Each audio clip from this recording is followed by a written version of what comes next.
Plagued by lower prices and higher feed costs, dairy farmers throughout the nation are overwhelmed with the question of how to create efficient crops without sacrificing quality.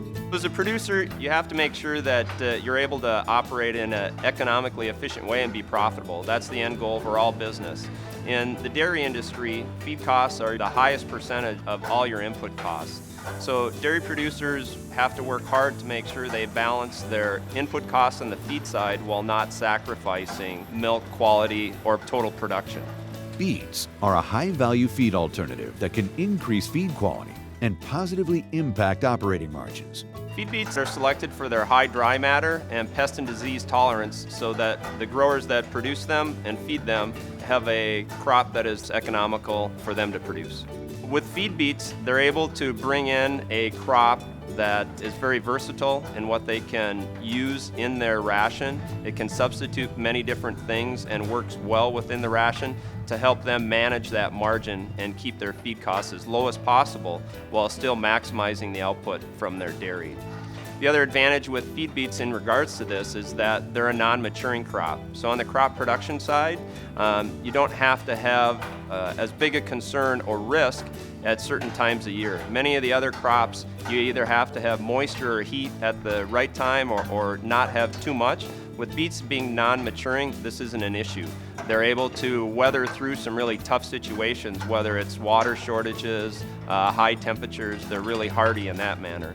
The other side for the dairy producer and the grower is they're able to bring in a homegrown forage into their rotation. So they can expand their rotation that they currently have and add a homegrown forage that brings value and positive economic impact to their operation.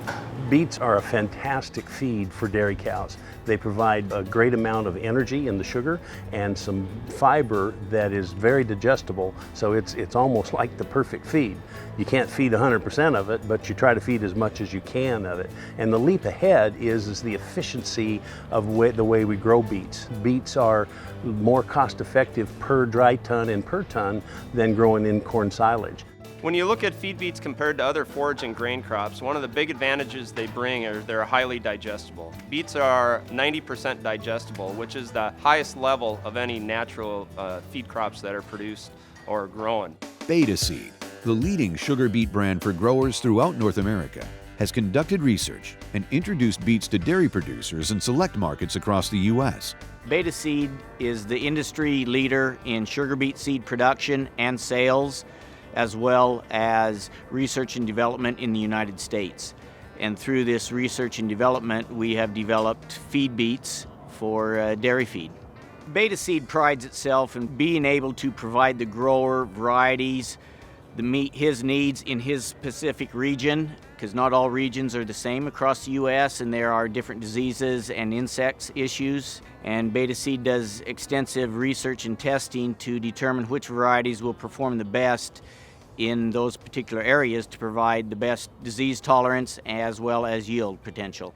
Feed beets are grown in both the dairy and the beef industry. The dairy industry has really grabbed hold of it as it's a good feed stuff for them. They're able to work in their ration in many different ways. So there are several crops with swings in commodity prices that they work with. They're able to use feed beets as you could say, as a substitution or an addition in ways to help them improve their margin and be profitable. Big advantage beets are going to give the dairy industry, in my opinion, is we're able to get more dry matter and a good quality dry matter with a lot less input. So as more dairy farmers become farmers, it gives us another option of crop rotation, and it also enables us to maximize dry matter tons for our dollars. In addition to the fact that cows love them, beets are highly digestible. With the sugar contained in the cells, it is slowly released during digestion, providing a stable release, versus the spike often associated with other types of sugar sources used. Feed beets are a provision of a specific nutrient, in this case a high supply of carbohydrate in the form of sugar. They're not really a forage in the fact that they do not have a high fiber content, but they do react in the rumen in a specific way that can reduce the need for as much forage. You can feed beets fresh directly out of the field. So from harvest, they can go into your commodity barn, process them, and get them right into your TMR and into your ration. So you can start early and you can actually store them in the ground because they're a non-maturing crop. The other thing that can take place is you can harvest the beets, and in cooler climates you're able to store them for long term. In northern climates, beets can be stored on the farm in a pile from October into January, February, and some people will try and stretch it a little farther than that. In essence, you're able to continue to feed that fresh beet product that you process. Dairymen are very innovative, so what they've done is ensile them. They'll combine them with another feedstuff to ensure that they have feed beets available 365 days a year. The market segment concept between Beta Seed, Amity Technologies, and Puch & Company allows producers to work with all the parties they need to in order to incorporate Feed Beets into their operation. We look at Feed Beets as a team. So Beta Seed in conjunction with Amity Technologies and Puch have joined together to be able to not only promote but bring the whole process of growing, harvesting, processing, and feeding that product to the dairyman. So when the grower wants to get into it, he can come to us and we can share with him the process of it and connect him with all of the people that may be needed in that situation. So one of the questions we often get is, how can I get into this? How can I start raising it without having to spend a lot of money? So what we've done is we've worked with growers in areas jointly amongst Beta Seed, Amity, and Puch to help them step into it. Growers will share equipment. We've also done demonstrations in many areas to help them start it and understand what needs to be done. When I was first approached about growing beets, I immediately said, hey, this is a no-brainer. And because we had grown sugar beets whenever I was about from 10 to 15 years old, wasn't quite as easy back then to grow beets as it is now. With the technologies that in the seed, beets are very easy to grow. They're very cost-effective, low input costs as far as the amount of water. They only use a little less than 2/3 the water as a corn silage crop. So it's very efficient from the input standpoint. There isn't a lot of challenges in growing beets. So I'm now growing a good portion of what would be the same as my rolled corn. We're replacing rolled corn that I have to bring from the railroad cars. I can now grow on my farm and save some of those input costs. Tremendous opportunity for the dairy industry. As a dairy farmer, we've really found the sugar beets to be a real help in our farming process. They're a little cheaper to grow than the corn silage, and they feed to the cows very well. The reason feed beets help us get into production at a low input cost is we don't need to change any of our equipment. We can plant them with all the equipment we already have. With the sugar beets, we're finding out that we can use less water than corn. They're cheaper to grow than corn. They require a lot less nitrogen inputs and other commercial fertilizers. They help condition the soil for the future crop, so whatever we follow them with rotationally, it saves us money, and that adds to the sustainability of the whole crop. By using less water to maximize the dry matter per ton, we have a huge advantage over other crops. Corn silage versus sugar beets in dry matter yield would be the equivalent time in the ground is the same. The corn silage, we get around 8.5 to 9 dry matter tons per acre. In the sugar beets, we're experiencing 12.5 to 13 tons of dry matter per acre with less input costs. So the sugar beets knock the socks off corn silage on a dry matter basis. The Puch state-of-the-art beet processing line of technology includes stationary and mobile equipment for dry dirt separation, washing, destoning, and chipping of feed beets. Puch has been involved with beet processing equipment for over 140 years. We have 3 manufacturing facilities in Germany, we have 1 in Italy, 1 in Spain, and then we have a manufacturing facility here in the United States in Asheville, North Carolina.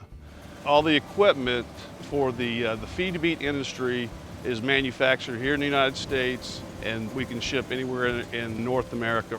For the farmer, it's important to have a clean beet to get as much dirt off the beet as possible, but also separate the beets from the rocks. Working with Amity and Beta Seed and the dairy farmers, we have basically taken the equipment, the larger scale equipment from the sugar beet factory, and we made it into a smaller version.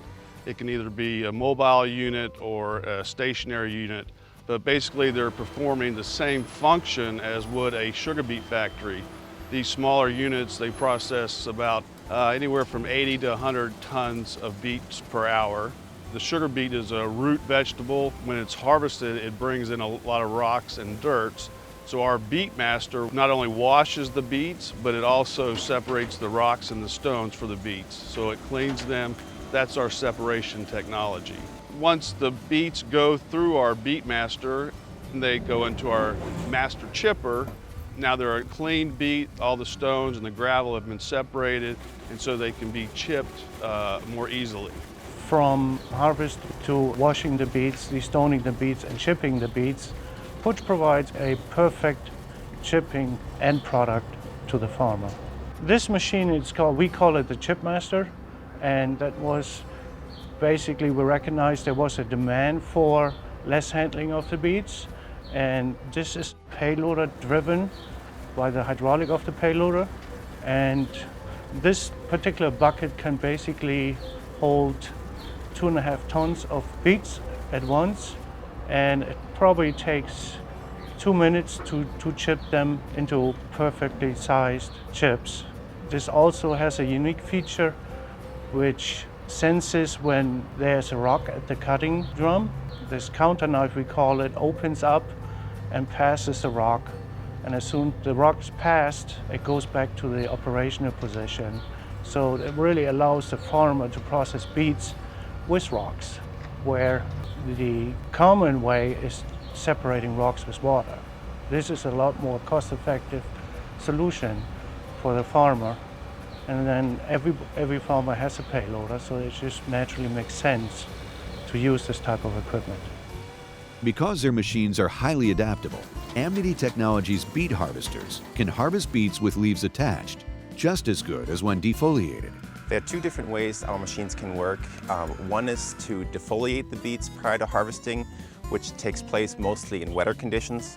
So if you have clay soils or you harvest in the northern climate where your harvesting window is relatively short, you can basically either decide to harvest with leaves attached or with defoliated beets.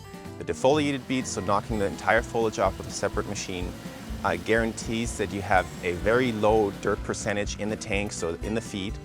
With leaves attached, you harvest at about 1.5 miles per hour, versus at defoliated beets, you harvest at about 4.5 miles per hour. So the harvest is a lot faster, but if you have the opportunity that you live in the desert Southwest, you can harvest with leaves, so therefore you can bring more nutritional value feed, more high value feed in the tank and therefore into your rations. How our harvesters increase your profit is by the lifter wheels we're using. Lifter wheels is unlike a potato harvester. We're not digging up the full ground. It's a row crop, and therefore we're using cast iron lifter wheels. They have an open throat and they're narrow towards the back. So in the forward motion of the harvester, the beets are brought in and then pinched at the bottom and lifted gently out of the ground, knocked back into the machine. So by just using those lifter wheels instead of a potato harvester, we only dig about 2.5 to 3 inches deep, and therefore minimizing fuel consumption when harvesting. Another great thing about our machines is that they are built for farmers. So they are built with a very rigid frame. They have no metric parts, so it's all English. They're easy to maintain, and all the wear parts, 90% of the wear parts can be replaced within 10 minutes of harvesting. So if something breaks down, your harvester can be up and running in a matter of minutes. Amnity has been providing harvesters locally for us to rent or use. In our case, we purchased a harvester with another farming operation and has shared those costs. So the original startup cost of growing a new crop only required the harvester at the end. In general, we've had success of 60 to 65, even 70 tons per acre as harvested with the beets, and virtually no issues to growing them. There's a lot of economic pressure within the dairy industry, within all of agriculture. And we need to learn to do more with less. There's less tillable ground for feeding livestock and producing food. There's fewer people that are out there producing food and products for animals. We have to increase our efficiency in yielding more tons of nutrient per acre. Beets can provide a high volume of nutrients per acre, per unit of water. So that what that helps to do is drive down some of the cost of our feeds to help improve the margins within the dairies and keep people eating food. The advantage of the sugar beets on a cost and sustainability effort, anything we use where we're using less commercial fertilizer is going to benefit the environment. We're using less water with sugar beets per dry matter produced. So those are two of the biggest sustainability features. Lower cost, it's cheaper per dry ton. And I mean, that's a huge advantage to not only dairymen, but to the future of any sustainable crop. So beets, in my opinion, are going to be something that aren't just here temporarily. They're going to last. They're going to be a good thing for the dairy industry for the future. Today, Feed Beets continue to help dairy farmers around the country create more efficient crops without sacrificing quality. For more information, visit www.feedbeets.com.